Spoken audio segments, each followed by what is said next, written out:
Assalamualaikum warahmatullahi wabarakatuh. Shalom, Om Swastiastu, Namo Buddhaya, Salam Kebajikan.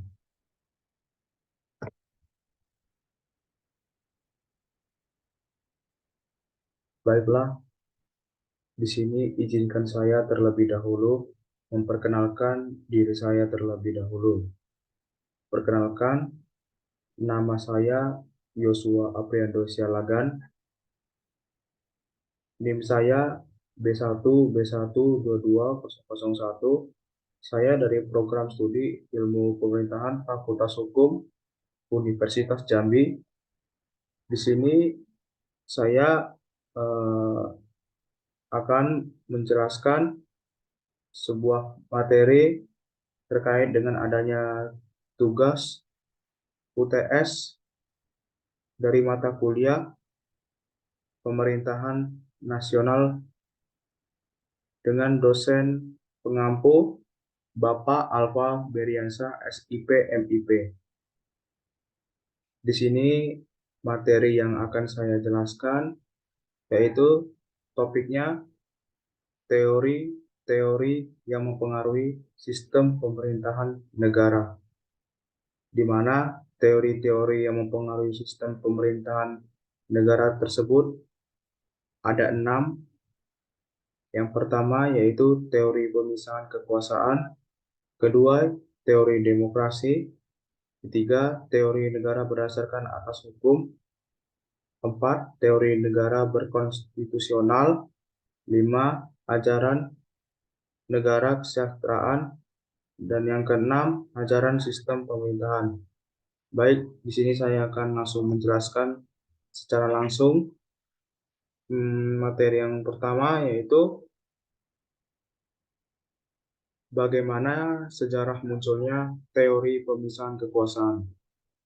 Teori pemisahan kekuasaan berasal dari pemikiran para filsuf politik pada abad ke-18 yang bernama Montesquieu dalam bukunya yang berjudul The Spirit of Law, atau dalam bahasa Indonesianya terjemahannya Roh Hukum, yang diterbitkan pada tahun 1748.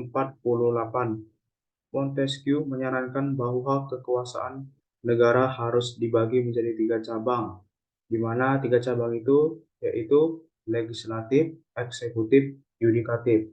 Legislatif ini adalah kekuasaan untuk membuat undang-undang, sedangkan eksekutif kekuasaan untuk melaksanakan undang-undang, yudikatif yaitu kekuasaan untuk mengawasi agar undang-undang ditaati. Teori ini dipengaruhi oleh pengalaman negara-negara Eropa pada saat itu, di mana kekuasaan yang terpusat dalam satu lembaga seringkali menimbulkan penyalahgunaan dan penyalahartian kekuasaan. Pemikiran Montesquieu mengenai pemisahan kekuasaan kemudian menjadi dasar bagi konstitusi atau undang-undang dasar negara modern seperti konstitusi Amerika Serikat dan konstitusi Prancis. Di sini saya akan menjelaskan yaitu konstitusi dari Amerika Serikat, di mana konstitusi Amerika Serikat tersebut yaitu hukum tertinggi di Amerika Serikat. eh, Dalam konstitusi ini selesai dibuat pada 17 September 1787 dan diadopsi atau diangkat melalui konvensi konstitusional di Philadelphia, Pennsylvania, dan kemudian akan diratifikasi melalui konvensi khusus di tiap negara bagian. Dan di sini eh, konstitusi Prancis, di mana dalam konstitusi Prancis ini Undang-Undang Dasar Prancis itu mulai disahkan pada tanggal 4 Oktober 1958, di mana Undang-Undang Dasar ini dijuluki seperti atau sebagai Undang-Undang Dasar Republik kelima dan menggantikan Undang-Undang Dasar Republik keempat.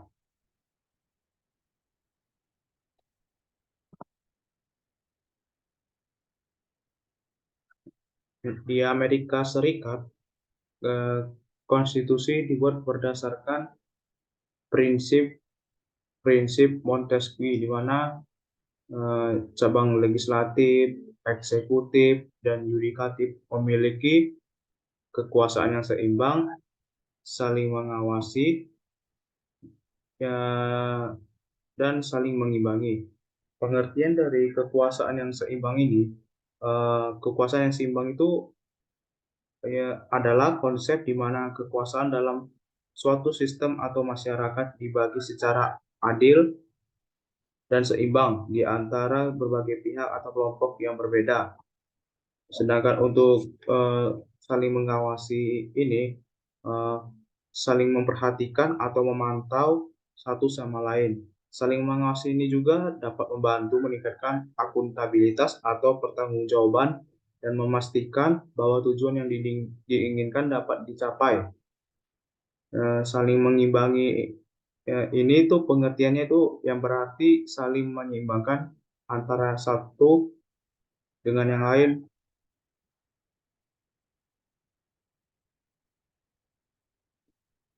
Lanjut berikutnya ada latar belakang dari teori pemisahan kekuasaan. Eh,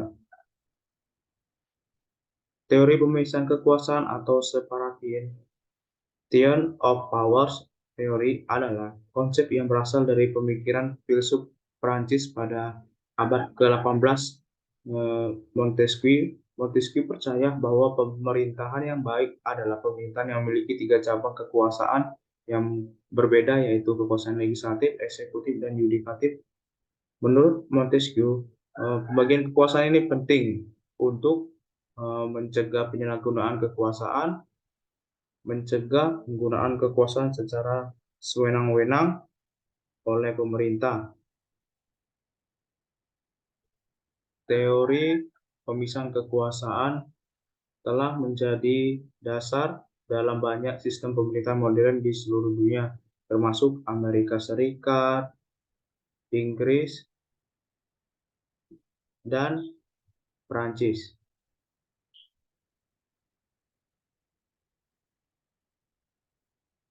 Nah, di sini teori pemisahan kekuasaan kemudian diadopsi atau diangkat oleh pendiri negara modern seperti Thomas Jefferson. Thomas Jefferson mengatakan pemisahan kekuasaan itu adalah kunci untuk mencegah penyalahgunaan kekuasaan dan untuk memastikan bahwa kebebasan individu dilindungi. Sedangkan James Madison mengatakan pemisahan kekuasaan adalah suatu prinsip dasar yang penting dalam suatu sistem pemerintahan yang demokratis. Sedangkan Alexander Hamilton mengatakan pemisahan kekuasaan merupakan prinsip dasar pemerintahan yang efektif dan bebas dari korupsi. Nah, di sini ada tokoh teori dari pemisahan kekuasaan. Tokoh teori pemisahan kekuasaan ini adalah Charles de Montesquieu, di mana Charles de Montesquieu ini mengatakan bahwa kekuasaan negara seharusnya itu dipisahkan menjadi tiga cabang, yaitu legislatif, eksekutif, dan yudikatif.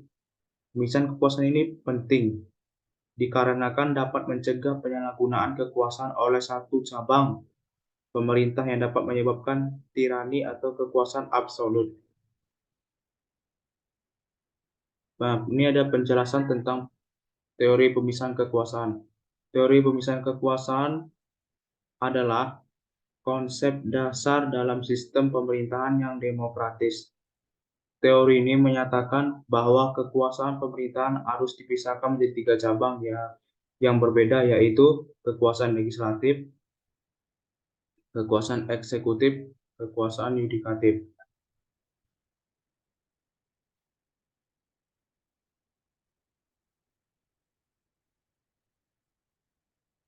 Pemisahan kekuasaan bertujuan untuk membatasi kekuasaan pemerintah agar tidak terkonsentrasi pada satu individu atau kelompok kepentingan. Hal ini diharapkan dapat mencegah penyalahgunaan kekuasaan, eh, korupsi, penggunaan kekuasaan untuk kepentingan pribadi atau kelompok. Jadi dalam sistem pemerintahan yang baik, cabang pemerintahan tersebut harus saling bekerja sama untuk mencapai tujuan bersama, yaitu pelayanan publik yang efektif dan efisien.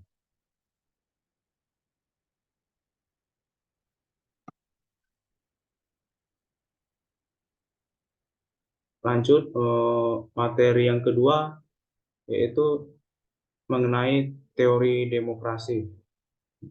Sejarah dari munculnya teori demokrasi. Teori demokrasi berasal dari Yunani kuno pada abad ke-5 1000 Masehi di kota Athena, di mana para warga dapat memilih pemimpin mereka dan mengambil keputusan bersama melalui penggunaan undang-undang dan peradilan yang adil. Demokrasi Athena ini berbentuk demokrasi langsung dan memiliki dua ciri utama, yaitu pemilihan acak warga biasa untuk mengisi jabatan administratif dan yudisial di pemerintah, dan majelis legislatif yang terdiri dari semua warga Athena. Bagaimana secara munculnya teori demokrasi? Teori demokrasi berasal dari Yunani kuno pada abad ke-5 sebelum Masehi, di mana para filsuf dan pemikir politik seperti Plato dan Aristoteles mengembangkan gagasan-gagasan tentang pemerintahan oleh rakyat. Demokrasi Yunani kuno adalah bentuk pemerintahan di mana rakyat memiliki kekuasaan politik langsung melalui pemungutan suara dalam sidang umum. Namun demokrasi Yunani kuno tidak serupa dengan demokrasi modern yang kita kenal sekarang. Hanya warga laki-laki Yunani yang berusia di atas 18 tahun yang memiliki hak suara, dan peran perempuan dan budak diabaikan. Nah, latar belakang munculnya teori demokrasi itu ada empat. Yang pertama, eh, perkembangan masyarakat kota di Yunani kuno. Yang kedua, adanya pengaruh filsuf dan pemikiran Yunani kuno. Nah, yang ketiga, latar belakangnya itu revolusi Amerika dan Perancis. Eh, dan keempat itu pengaruh pemikiran liberalisme. Di sini pun juga terdapat tiga tokoh dari teori demokrasi. Nah, tiga tokoh ini ada Aristoteles, di mana dalam tokoh Aristoteles itu, menurut dia, demokrasi adalah bentuk pemerintahan di mana kekuasaan berada pada rakyat atau warga negara. Namun, dia berada pada rakyat. Juga mengkritik bentuk demokrasi yang terlalu berlebihan dan menyatakan bahwa demokrasi yang baik adalah yang memiliki aturan hukum yang kuat dan menjaga hak-hak minoritas. Nah, di sini juga ada John Locke. Nah, di sini John Locke itu, menurut dia, demokrasi adalah sebuah bentuk pemerintahan di mana kekuasaan politik terletak pada rakyat. John Locke itu percaya bahwa semua individu dilahirkan dengan hak-hak dasar seperti hak atas kebebasan, properti, dan kesetaraan di bawah hukum. Di sini ada Rene Jacques Rousseau, di mana dia mengatakan demokrasi bukan hanya sekedar sistem politik, tetapi juga suatu bentuk kehidupan sosial yang ideal. Penjelasan dari tentang teori demokrasi. Teori demokrasi itu adalah sebuah konsep yang mengemukakan bahwa kekuasaan harus berada di tangan rakyat, bukan hanya pada sekelompok orang atau individu tertentu. Banyak teori dan model demokrasi telah dikembangkan oleh para ahli politik dan filsafat, termasuk teori demokrasi liberal, demokrasi sosialis, demokrasi liberatif, dan banyak lagi. Konsep atau pengertian dari demokrasi ini memberikan kekuasaan kepada rakyat untuk membuat keputusan politik.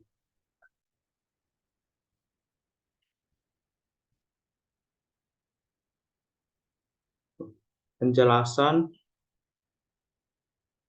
dari teori demokrasi. Di sini ada prinsip dasar teori demokrasi. Prinsip dari dasar teori demokrasi ini ada 5. Eh, Pertama, keterlibatan rakyat. Kedua, kesetaraan hak asasi manusia. Eh, Keempat yaitu keadilan. Dan yang kelima, pluralisme.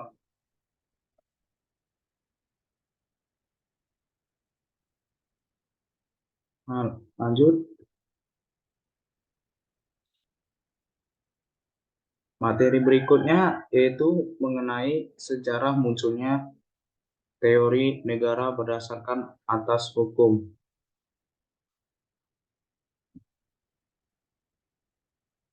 Pada abad ke-16, pemikir seperti Jane Body dan Thomas Hobbes mengembangkan teori negara berdasarkan atas hukum dengan fokus pada konsep kedaulatan.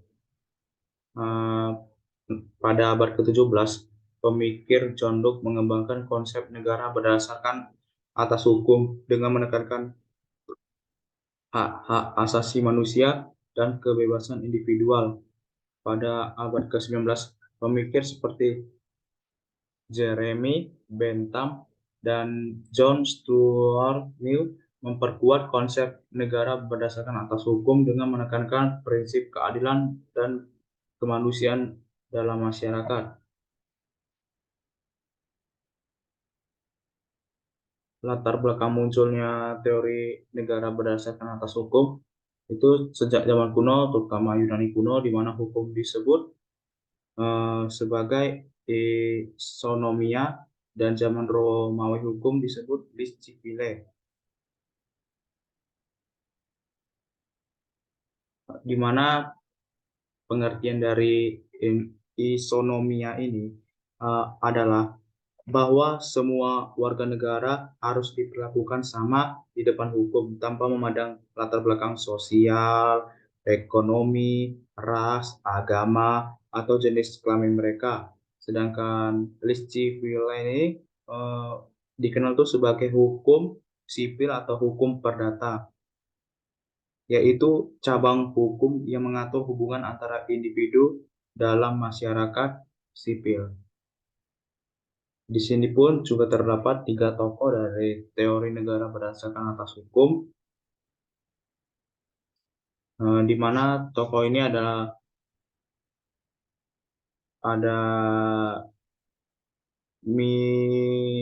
Immanuel Kant, John Locke, dan Montesquieu.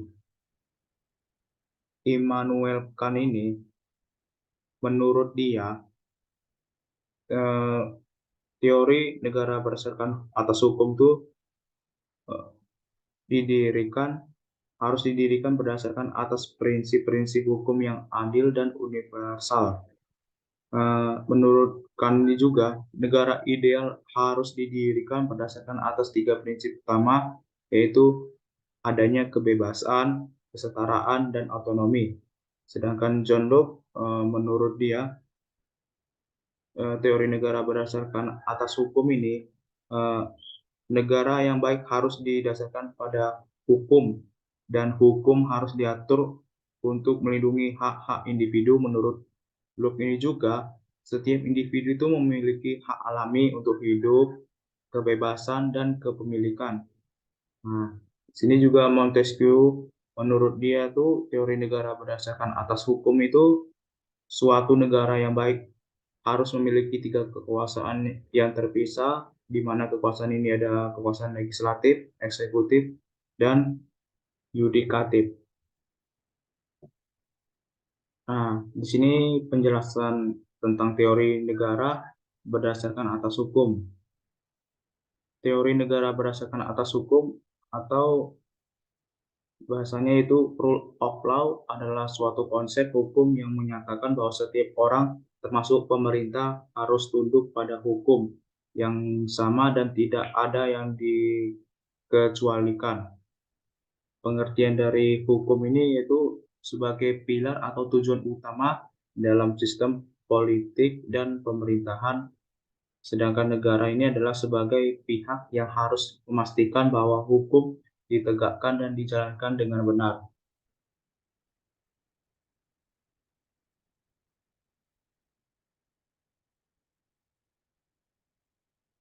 Penjelasan tentang teori negara berdasarkan atas hukum ini juga eh,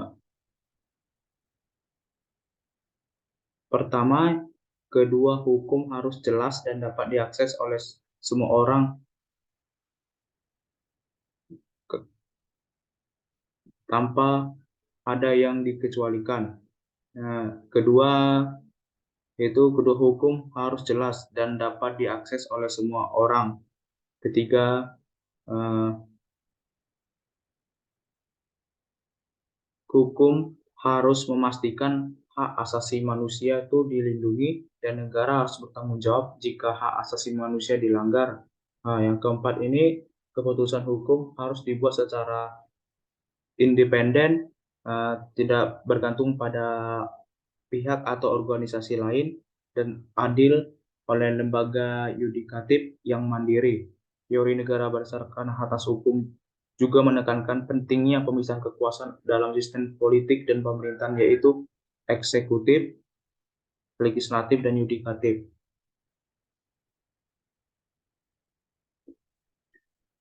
Lanjut, materi yang berikutnya mengenai sejarah munculnya teori negara berkonstitusional.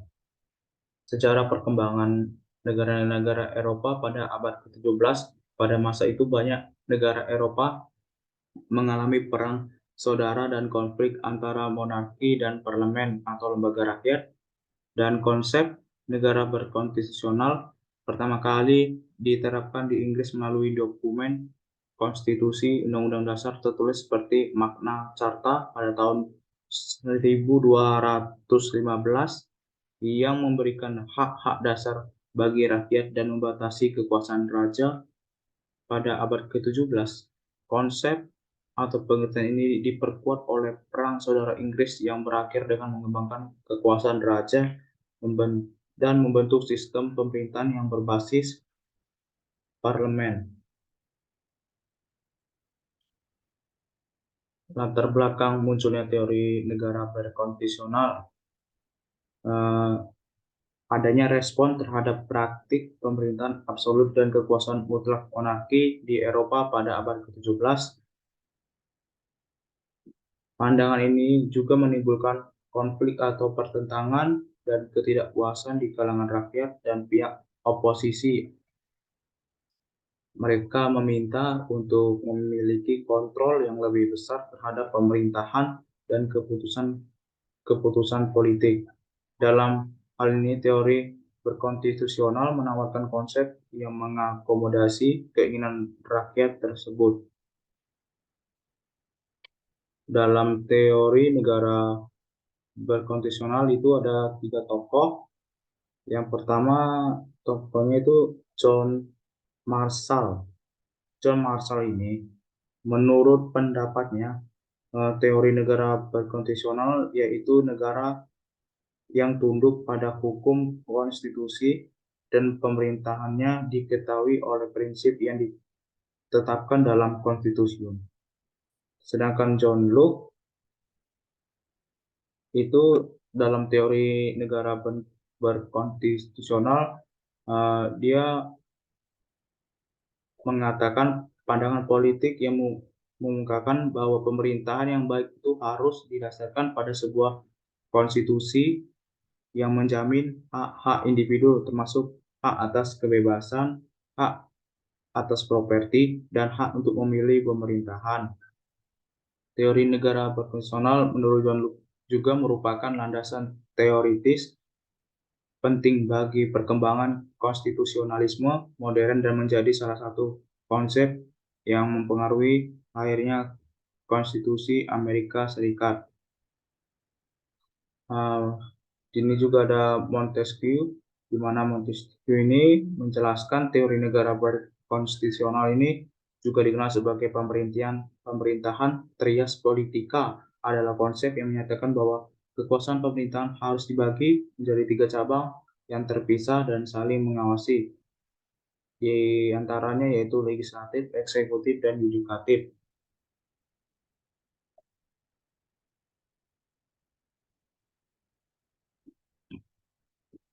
Penjelasan tentang teori negara berkonstitusional. Teori negara berkonstitusional adalah suatu teori yang menekankan pentingnya konstitusi dalam mengatur kekuasaan pemerintah dan menjaga hak-hak asasi manusia. Pengertian dari konstitusi ini adalah sebagai peraturan tertulis yang mengatur hubungan antara pemerintah dan rakyat serta antar lembaga pemerintah yang satu dengan yang lain.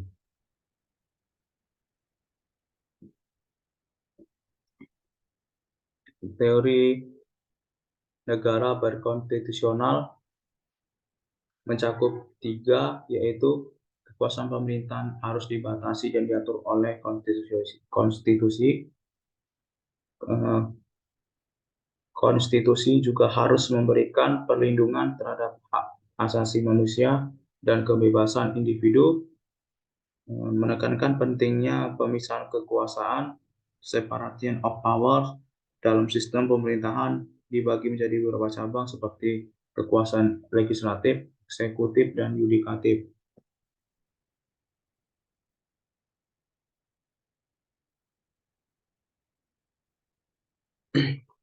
Lanjut berikutnya yaitu mengenai sejarah munculnya ajaran negara kesejahteraan. Ajaran negara kesejahteraan ini muncul pada abad ke-20 sebagai respon atau tanggapan terhadap krisis ekonomi dan sosial yang terjadi pasca atau setelah Perang Dunia Pertama dan Kedua. William Beveridge, seorang ekonomi Inggris yang menulis sebuah laporan pada tahun 1942 yang mengusulkan program kesejahteraan sosial.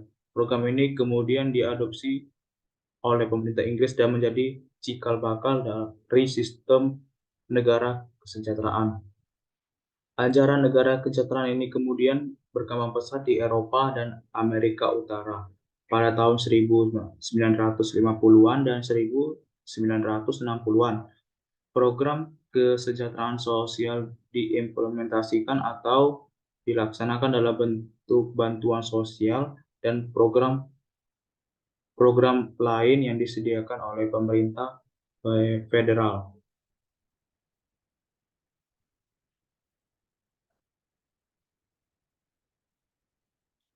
Latar belakang dari munculnya ajaran negara kesejahteraan ini, ajaran ini muncul sebagai hasil dari perubahan sosial dan ekonomi yang terjadi pada abad ke-19 dan ke-20, terutama setelah Perang Dunia Kedua.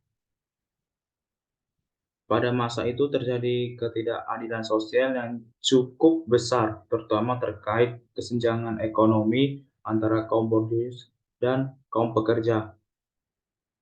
Hal ini memicu munculnya gerakan sosialis dan gerakan buruh yang menuntut adanya perlindungan sosial dan hak-hak buruh. Dalam Perang Dunia Kedua, karena adanya kebutuhan untuk membangun kembali negara-negara yang hancur akibat perang. Di sini juga terdapat tokoh ajaran negara kesejahteraan. Tokoh yang pertama yaitu William Beveridge. William Beveridge ini mengatakan ajaran negara kesejahteraan itu terdiri dari 3 pilar atau tujuan utama, yaitu National Health Service, yang yaitu sistem kesehatan negara yang memberikan layanan kesehatan gratis kepada seluruh warga negara yang didanai melalui pajak. Sini yang kedua, tokoh yang kedua yaitu John Maynard Keynes, di mana John Maynard Keynes ini mengatakan eh, ada beberapa ajaran negara kesejahteraan. Eh, dari John Maynard Keynes ini, pemerintah harus memainkan peran aktif dalam mengatur perekonomian, terutama dalam situasi ketika pasar gagal mencapai keseimbangan ekonomi. Pemerintah harus mempunyai kebijakan fiskal yang kuat, terutama dalam hal pengeluaran publik dan mengurangi pajak. Eh, Keynes juga mengusulkan penggunaan kebijakan moneter yang tepat guna mencapai keseimbangan ekonomi. Oh, eh, mohon maaf sebelumnya untuk eh, William BPG ini tadi yang pertama tadi National Health Service, di mana sistem kesehatan negara yang memberikan layanan kesehatan gratis kepada seluruh warga negara yang didanai melalui pajak. Eh, National Insurance Scheme, yaitu program asuransi sosial yang memberikan perlindungan bagi warga negara dari resiko sosial seperti pengangguran, sakit, cacat, dan pensiun. Eh, Tiga yaitu full employment, di mana kebijakan pemerintah untuk menciptakan lapangan kerja penuh bagi seluruh warga negara. Nah, di sini saya akan menjelaskan dia itu tokoh TH Marshall, di mana tokoh TH Marshall ini menjelaskan ajaran negara kesejahteraan,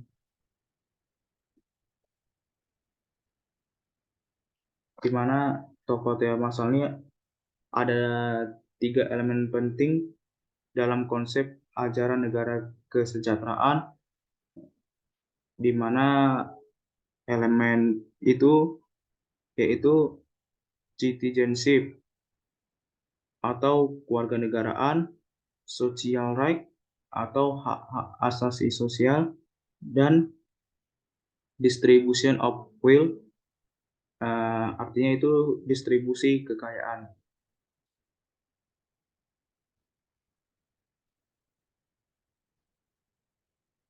Penjelasan dari tentang ajaran negara kesejahteraan eh, yaitu sebuah konsep yang menekankan pentingnya peran pemerintah dalam memastikan kesejahteraan sosial bagi seluruh warga negaranya. Ide bahwa pemerintah bertanggung jawab untuk menjamin hak-hak sosial, ekonomi, dan politik bagi seluruh warga negaranya. Pemerintah dalam negara kesejahteraan ini ada tiga peran penting. Yang pertama, sebagai pengatur dan penyedia layanan publik. Kedua, berperan dalam menciptakan lapangan kerja. Ketiga, meningkatkan kesejahteraan ekonomi masyarakat.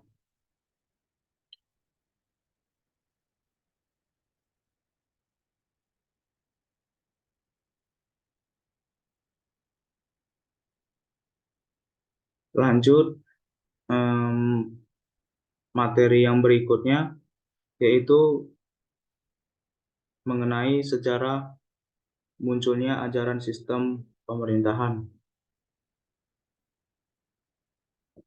Pada abad ke-5 1000 Masehi, di Yunani kuno, diperkenalkan sistem pemerintahan demokrasi di kota Athena. Sistem ini memberikan hak suara kepada warga negara dan mereka memilih wakil mereka untuk mengambil keputusan politik. Abad ke-1 1000 Masehi, di Roma kuno, diperkenalkan sistem pemerintahan republik, di mana rakyat memilih wakil mereka untuk membentuk pemerintahan. Pada abad ke-7 di Arab, diperkenalkan sistem pemerintahan berdasarkan ajaran Islam yang dikenal sebagai khilafah.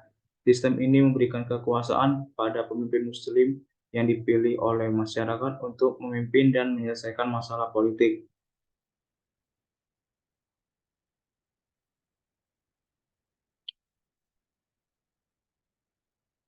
Pada abad ke-18 di Amerika Serikat diperkenalkan sistem pemerintahan demokrasi representatif yang dijelaskan dalam Konstitusi Amerika Serikat. Pada abad ke-19 di Eropa diperkenalkan sistem pemerintahan konstitusional di mana penguasa memiliki kekuasaan terbatas dan diatur oleh konstitusi.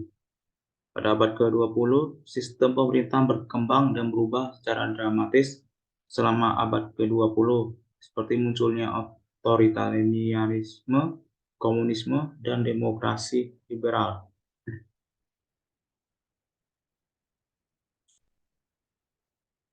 Latar belakang dari munculnya ajaran sistem pemerintahan ini, faktor yang melatar belakanginya adanya sistem pemerintahan itu ada 5, yaitu pertumbuhan dan kompleksitas masyarakat. Nah, kedua, konflik dan ketidakadilan. Ketiga, kebutuhan untuk pengambilan keputusan yang tepat. Keempat, kebutuhan akan pengaturan kekuasaan. Dan kelima, pengaruh agama dan kepercayaan. Secara keseluruhan, ajaran sistem pemerintahan muncul sebagai respon atau tanggapan terhadap kebutuhan manusia untuk memiliki aturan yang jelas dalam kehidupan bersama, serta untuk mencapai tujuan bersama secara adil dan efektif. Di sini dalam tokoh ajaran sistem pemerintahan itu ada 4 tokoh. Pertama, Plato. Plato ini menjelaskan ajaran sistem pemerintahan itu ada 5, di mana kelima tersebut yaitu demokrasi. Nah, demokrasi ini adalah bentuk pemerintahan di mana kekuasaan dipegang oleh orang-orang yang memiliki nilai-nilai kehormatan. Yang kedua, oligarki sebagai bentuk pemerintahan yang buruk di mana kekuasaan dipegang oleh sekelompok orang kaya.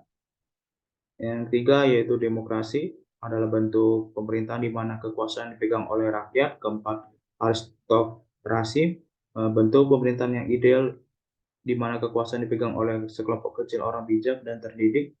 Kelima, ya, aristokrasi merupakan bentuk pemerintahan yang ideal. Kelima yaitu monarki, bentuk pemerintahan yang ideal dengan seorang penguasa kebijaksanaan dan keadilan. Di sini juga ada tokoh dari Aristoteles, di mana Aristoteles ini memiliki ajaran sistem pemerintahan, yaitu pertama monarki, kedua aristokrasi, tiga demokrasi.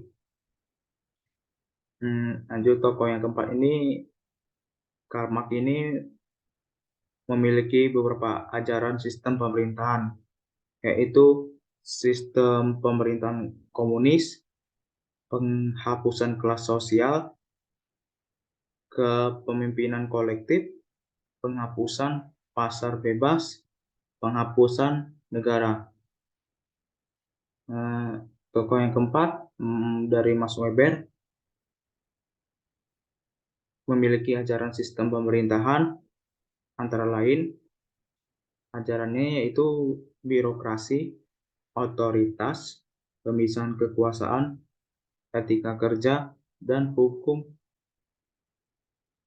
serta aturan. Ajaran sistem pemerintahan adalah suatu teori atau konsep yang mempelajari dan mengembangkan prinsip-prinsip serta struktur yang dibutuhkan untuk menciptakan suatu pemerintahan yang efektif dan efisien. Aspek-aspek dalam ajaran sistem pemerintahan adalah 6. Pertama, pemilihan umum. Kedua, representasi politik. Ketiga, kebijakan publik. Keempat, sistem hukum. Kelima, pengawasan masyarakat.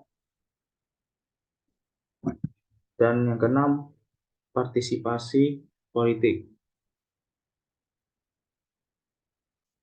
Penjelasan tentang ajaran sistem pemerintahan. Jenis ajaran sistem pemerintahan itu ada 6 jenis-jenisnya dalam ajaran sistem pemerintahan.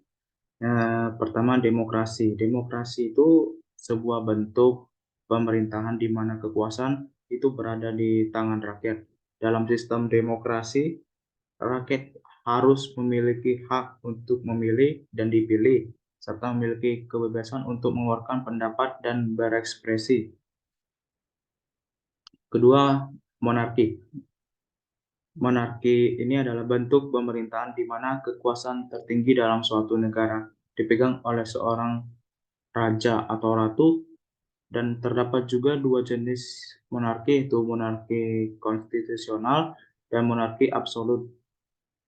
Yang ketiga, otoritarianisme, yaitu suatu sistem pemerintahan di mana kekuasaan penuh berada pada satu orang atau kelompok kecil yang memiliki kendali penuh terhadap kehidupan masyarakat dan pemerintahan. Empat, ini ada republik.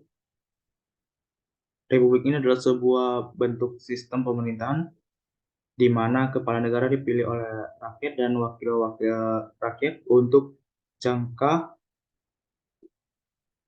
waktu tertentu, dan kekuasaan tertinggi berada pada rakyat atau wakil-wakil rakyat. Kelima, ada komunisme. Komunisme ini eh,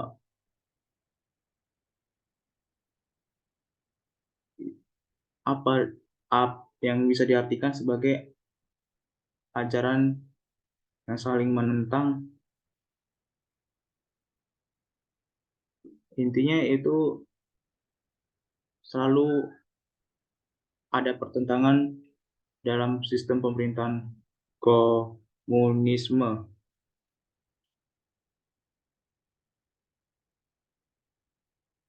Yang keenam, ada anarkisme. Anarkisme yaitu sebuah ideologi politik yang menolak adanya pemerintahan atau otoritas yang mengontrol individu dan masyarakat. Anarkis ini juga percaya bahwa manusia harus hidup dalam kebebasan tanpa terikat oleh aturan atau menerima yang dipaksakan oleh pemerintah atau kelompok dominan. Adapun prinsip-prinsip dasar dari ajaran sistem pemerintahan. Prinsip pertama, pemisahan kekuasaan. Prinsip kedua, check and balance. Prinsip ketiga, representasi proporsional. Prinsip keempat, hak-hak asasi manusia. Prinsip kelima, kebebasan berpendapat. Adapun juga tujuan utama dari ajaran sistem pemerintahan, yaitu menciptakan suatu sistem politik dan pemerintahan yang stabil, adil, dan berkelanjutan, serta memberikan manfaat maksimal bagi masyarakat.